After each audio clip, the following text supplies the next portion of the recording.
So what I want to do in this series of videos that I've put together for you for the first day of class is to take you through all the resources I've put together that'll help you get started, and it'll be a place for you to keep coming back as you work your way through the course during the semester. And I'd like you to imagine, as I have already said, that this is our first day of class together. We're all, in a room. We're gathered and covering this material. And what I am doing then is taking you to the home page, the root folder for our course 2100, which is in the courses folder in the ougroupdigit.com website I put together for all the classes I'm teaching. Now, this is the first one I've developed on this new site. I have an old site that I've discontinued. So if you actually go to this link here, that would take you to the root site, but there isn't anything there at the moment. So right now, you're working strictly within the 2100 links. So here's the opening page, as I said. And I won't spend a lot of time on this right now because this is basically just kind of what's called a splash page. It's a placeholder. This information here, for instance, is all in the syllabus, and I'm going to go through that in quite a bit of detail in a little bit. There are links here at the bottom, mainly if you are in the middle of the course and you're thinking, okay, where was the link to such and such? Well, I've got a lot of links up in the menu up here, and I'll go through this menu with you as well. I have some that are down here as well. So I try to have as many links to the various pages you're going to need as possible, just so that you don't have to spend a lot of time trying to track things down. So this is basically all that I'm going to go through with you in this series of videos as we get started. So let me go to the first link here, which is First Day Introduction to the Course.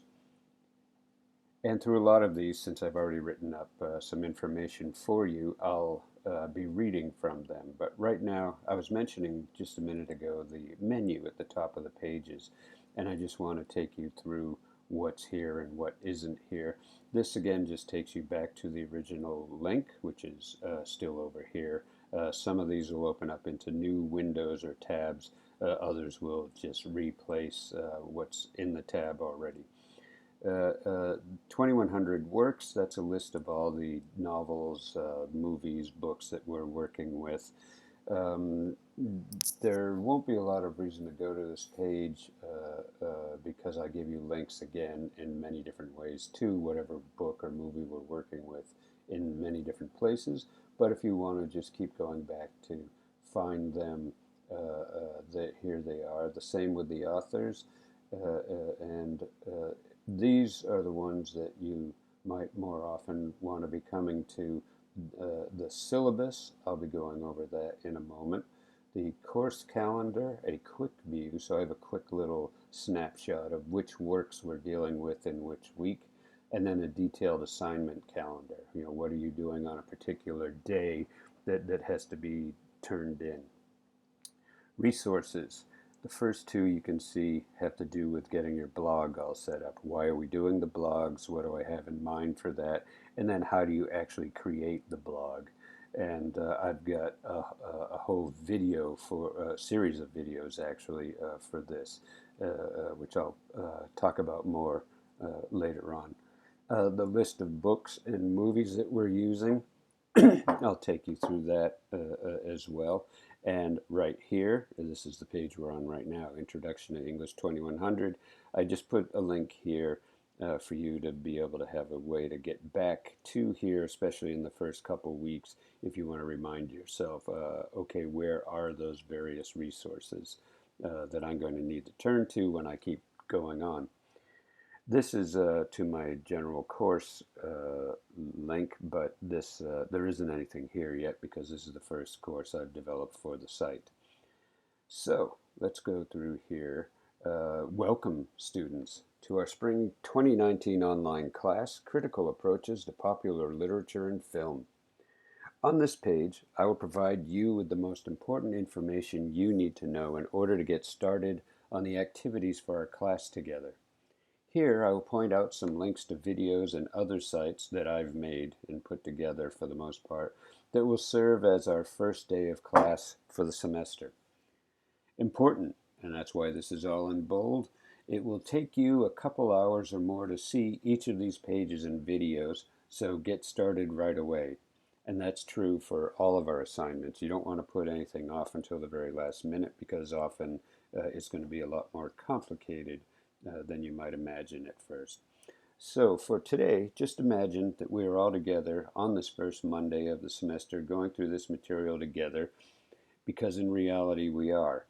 What I'm saying is we're not physically in a classroom together, but we're still forming a group together through this online medium. And we're going to go through and get a sense of where the semester is going. I will present these links in the order I would follow were we in the classroom together in so-called real time, but you can always come back and review any of them later. So here are the links and videos, and I'll take you through each of these, but you can keep coming back to this introduction page, which is why I put a link in the menu up here, so that you'll be able to do that as you come along.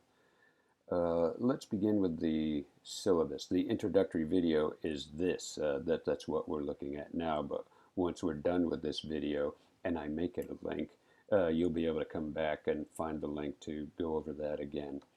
First of all, the class syllabus. Let's open that up. Okay, and you see this did come up into another page, so that you might be wanting to go back and forth as you're going through things. The syllabus, and I'm still working on some of the details here, but the basics are on here now. In this class, we will encounter the power of imagination as expressed in popular literature and film. Using Joseph Campbell's infamous book, The Hero with a Thousand Faces, as a framework for our discussions, we will examine the ways in which our authors explore the figure of the hero in popular culture today.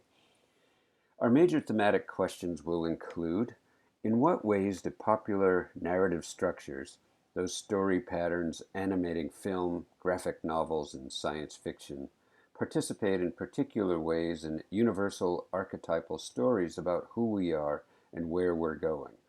Now, I have science fiction in quotations for a reason, and I'll go into that in more detail as we go through the semester, but basically what I'm suggesting by putting it into quotation marks is that the notion of science fiction and the term itself has a kind of ideological or political function in our culture, where fiction and science are often seen as distinct from one another. One of the premises of the course is that that distinction might not be as strict as we might often think. And there are a lot of reasons why it's presented as being strict, and reasons I want to challenge that. So, in what way do these popular narrative structures participate in particular ways in universal archetypal stories about who we are and where we're going? In what ways do such narratives tap into our imaginative inner resources for guidance? How and why does our culture today, more often than not, actively suppress our imaginative capabilities? Fairy tales are just for children. How do the works we will study explore the openings and closures of consciousness in contemporary society? How do our writers pose imaginative challenges to the mainstream ideologies, including academic ideologies, concerning personal and social human consciousness? And there I'm suggesting that even in the university system, which likes to imagine itself as separate from a lot of the other social forces at work in our collective understanding of ourselves, there are a lot of often unrecognized but still very strict limitations to what can and can't be said or thought and given validity. We'll talk a lot about that this semester. In addition to Campbell's hero, which we're working with in the first couple weeks, and again later in this semester. We will also read the Black Panther graphic novels by Ta-Nehisi Coates, who's famous for some of his more biographical sociological meditations. We'll be talking about those. And the founding cyberpunk novel Neuromancer by William Gibson, which is actually part of a trilogy. I'm rereading the entire trilogy right now as preparation for our course. That's something you might want to do on your own, but for our course, we're just dealing with the first one, Neuromancer. The films we will view include Avatar, and that's the avatar with the blue people on another planet who are invaded by the aliens from planet Earth, Black Panther, Pan's Labyrinth, and the Matrix trilogy. We will explore questions related to 1. Differences between literary and film media, 2. The role of imagination in the construction of our realities, and 3. The ways in which mythology, which in all times and places is the same beneath its varieties of costume. That's a line from Joseph Campbell, and you'll see that in a little bit in my video on the role of hero in our class, Hero with a Thousand Faces, provides us with the one shape-shifting yet marvelously constant story that lies as the source of all our stories and experiences. And I actually take that very seriously.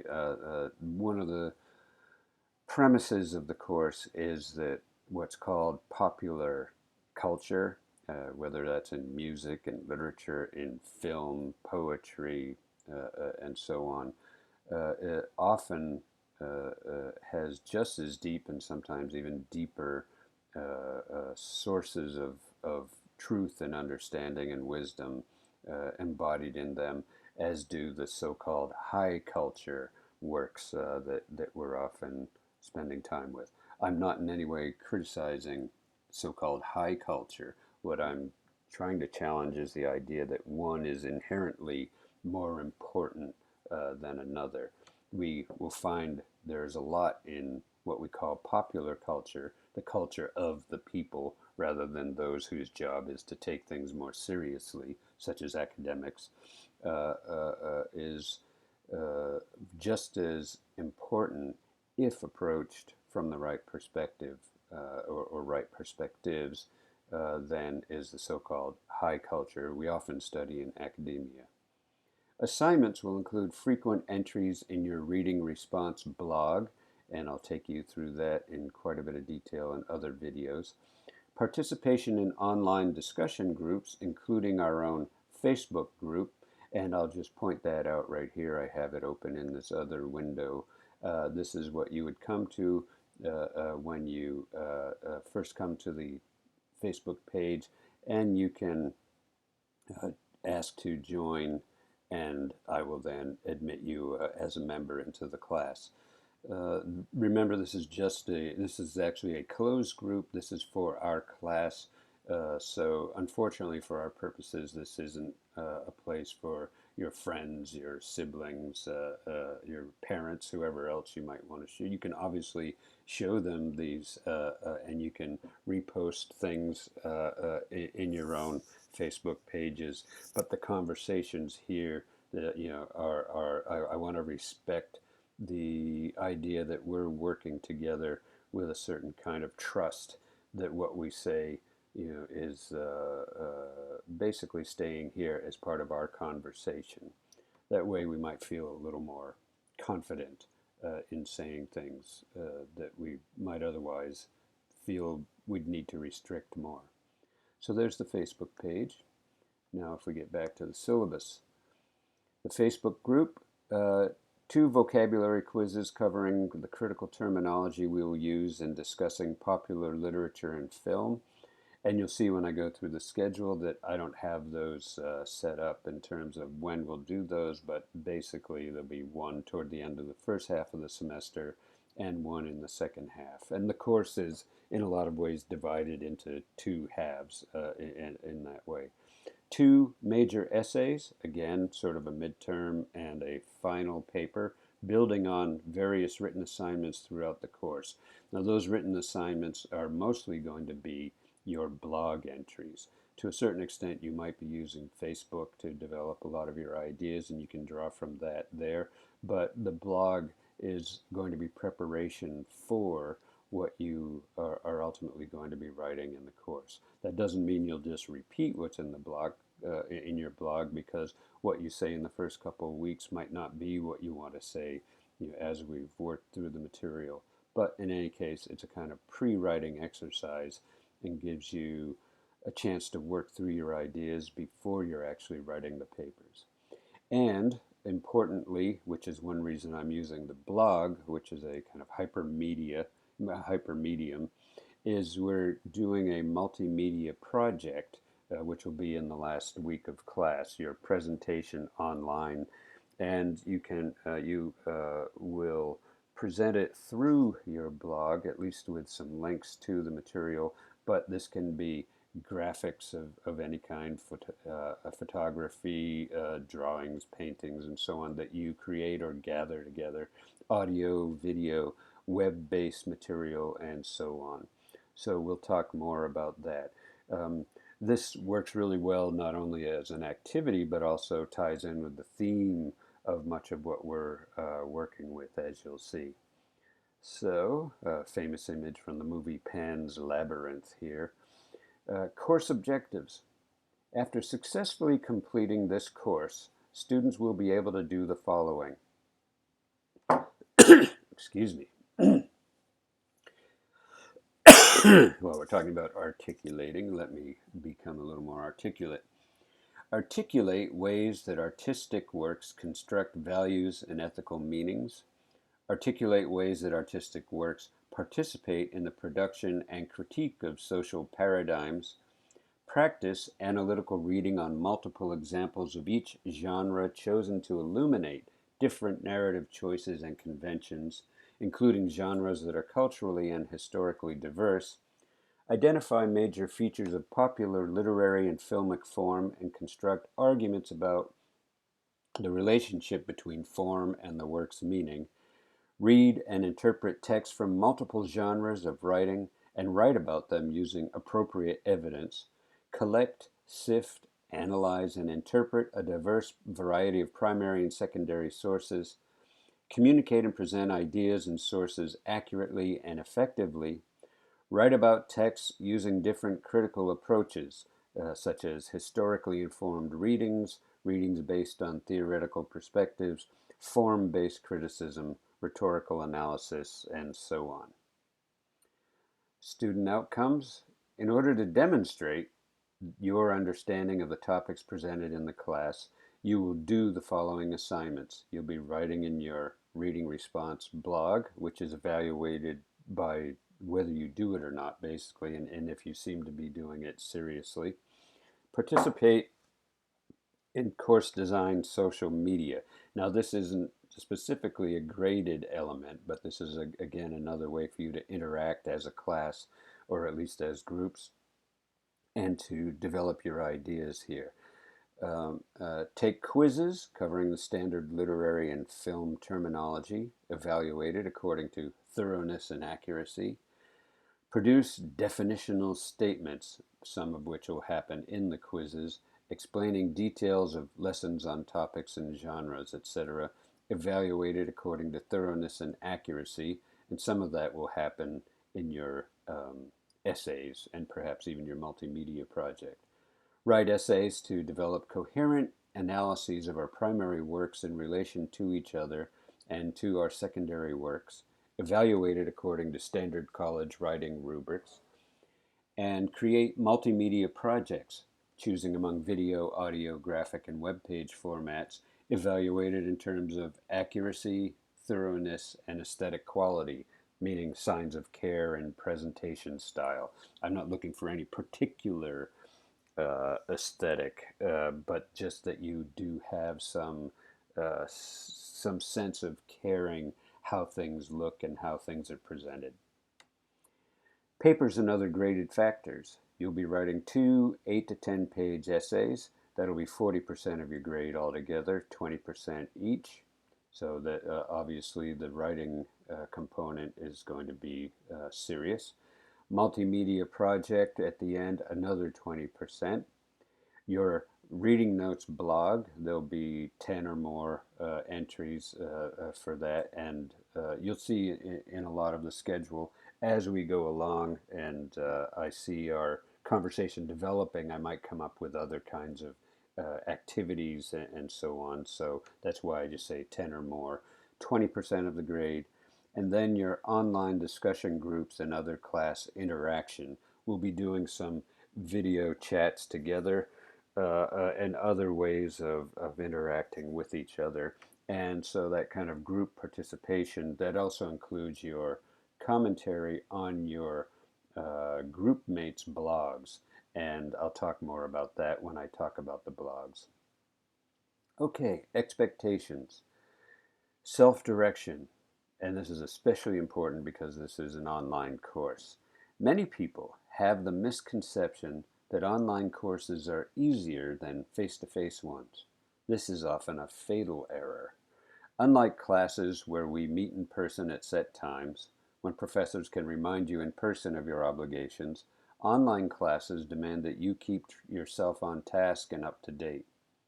This means that you must plan ahead and apportion your working time accordingly, something that not all of us have been well trained to manage. Readings. Read or view assignments before related group discussions and assignments. Participation. Each assignment, whether individual or group, makes up a percentage of your grade. And tardiness. Now, since we aren't meeting together, this isn't specific to a kind of classroom setting, but it's also, are you late in handing in your assignments? Are you late in participating in any kind of group conversation we might have, and so on? So there still will be ways that you want to make sure you have things on time.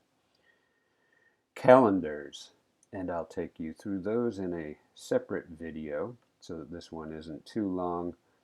Student accessibility.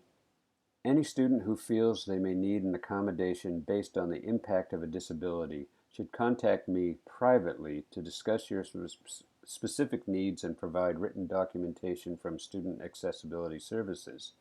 If you're not yet registered as a student with a disability, please contact Student Accessibility Services or visit the office at 348 Baker University Center. And that's especially important,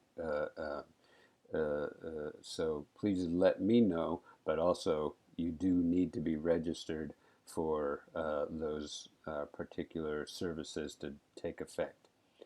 And one thing I'm required to bring up to you, and unfortunately have had to deal with in the past, student academic misconduct. Cheating, in other words, plagiarism, and so on. The Ohio University Office of Student Affairs has provided the following statement regarding misconduct, and I have a link here so that you can see the entire scope of their discussion here. Academic misconduct. First of all, plagiarism, which is, according to the university, using another's work in whole or in part without acknowledging the source and presenting that material as one's own academic work.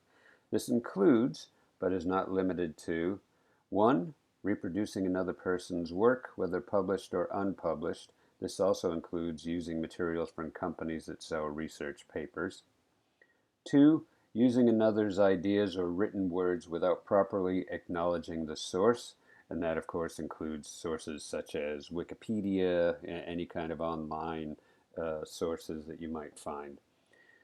Under there, quoting a source word for word without providing quotation marks and citations. In this kind of digital world we're working in, where you do a lot of selecting, copying, pasting, and so on, this has become an unfortunate situation, and in the cases where I've actually had to take students to the board for questions of misconduct or plagiarism, often this has been what's happened, where somebody has actually just cut and pasted sections from different Wikipedia pages, put them together with no quotation marks or citations, and then presented it. That excuse me, that presentation carries with it the statement, even though only implicitly, that this is your material unless you've got it in quotation marks and cite your sources, tell where this information came from. That's very important, and this is, in my experience, the major cause of plagiarism in my classes. Copying words or ideas from a source without appropriate citations. 3. Submitting work that is substantially identical to another source in content and/or organization without appropriately citing the source. So if you're using somebody else's ideas, you need to refer to those other people, even though it's in your own words, you're still borrowing, or some would say stealing, somebody else's ideas. So you need to make sure to identify what those sources are. 4. Using other intellectual property in a work without appropriate citations, permissions, or rights when applicable. Intellectual property includes, but is not limited to, images, videos, software programs, computer code, or pieces of music. Cheating, which they're distinguishing from strictly plagiarism, which is one kind of cheating. Any attempt by a student to answer questions on a test, quiz, or assignment by means other than his or her own knowledge, without authorization from the instructor, resulting in unfair academic advantage. This includes, but is not limited to, using the textbook or other materials, such as a notebook, not authorized for use during an examination. That would only apply during our 2 quizzes in our case, because you will be using all the materials at hand for your blogs and your papers, your multimedia projects, and so on. 2, using technology such as cell phones, laptop computers, social media, text messages, and so on to aid in the completion of work when not permitted to do so. 3, observing or copying the work of another student or allowing another student to plagiarize, copy, or observe one's own work. 4, unauthorized material during a test, notes, formula lists, notes written on clothing, etc. 5, taking a quiz, exam, or similar evaluation in place of another person. Somebody pays you to take the test for them. 6, providing or requesting assistance from another person in a manner prohibited by the instructor. 7, using a laboratory computer or calculator inappropriately or without authorization. 8, changing material on a graded exam and then requesting a regrading of the exam. 9, acquiring unauthorized knowledge of an examination or any part of an examination. This means ahead of time. This means you somehow got a copy of the test before you took the test. Signing in any person other than oneself for class attendance. Multiple submissions, this is another category. Submitting the same academic work for credit more than once unless specifically authorized by the instructor of record. So you might write a paper on Gibson's novel Neuromancer, for instance, in our class, and then submit that same paper in another class. That is not permitted, unless you have permission to do so from each of the instructors. Fabrication or falsification, knowingly using and or presenting invented or fabricated information, falsified research, or other findings. Misrepresentation, misrepresenting facts in an attempt to gain an academic advantage. This includes, but is not limited to, providing false or misleading information in an attempt to receive an extension or postponement of a test, quiz, or other assignment. Providing false or misleading information in an attempt to receive a retake of an exam or a resubmission of an assignment. Providing false or misleading information as part of an academic probation dismissal appeal process. And please note, an instructor may impose a grade penalty for academic misconduct and or file a disciplinary referral. And this will be the case. You automatically fail the course as a whole if I discover you've been doing any of the above here, in addition to being referred to the disciplinary committee who decides, what kind of consequences you have beyond the grade in the course. And then this little comic at the end. This is tied in with our Joseph Campbell's hero, a hero with 1,000 faces, the main concept being the hero's journey. We've had our inciting incident and we're on the journey, so it seems like we'll be having a crisis any minute now. And sometime in the course of the course, you might be like the other guy. This quest was a lot more fun before you got that book on story structure. So that's it for the syllabus at the moment, and I will end this particular video here. I will go on with some of the other material from the introduction course, the calendar and so on, in the next videos. So we'll see you in the next videos.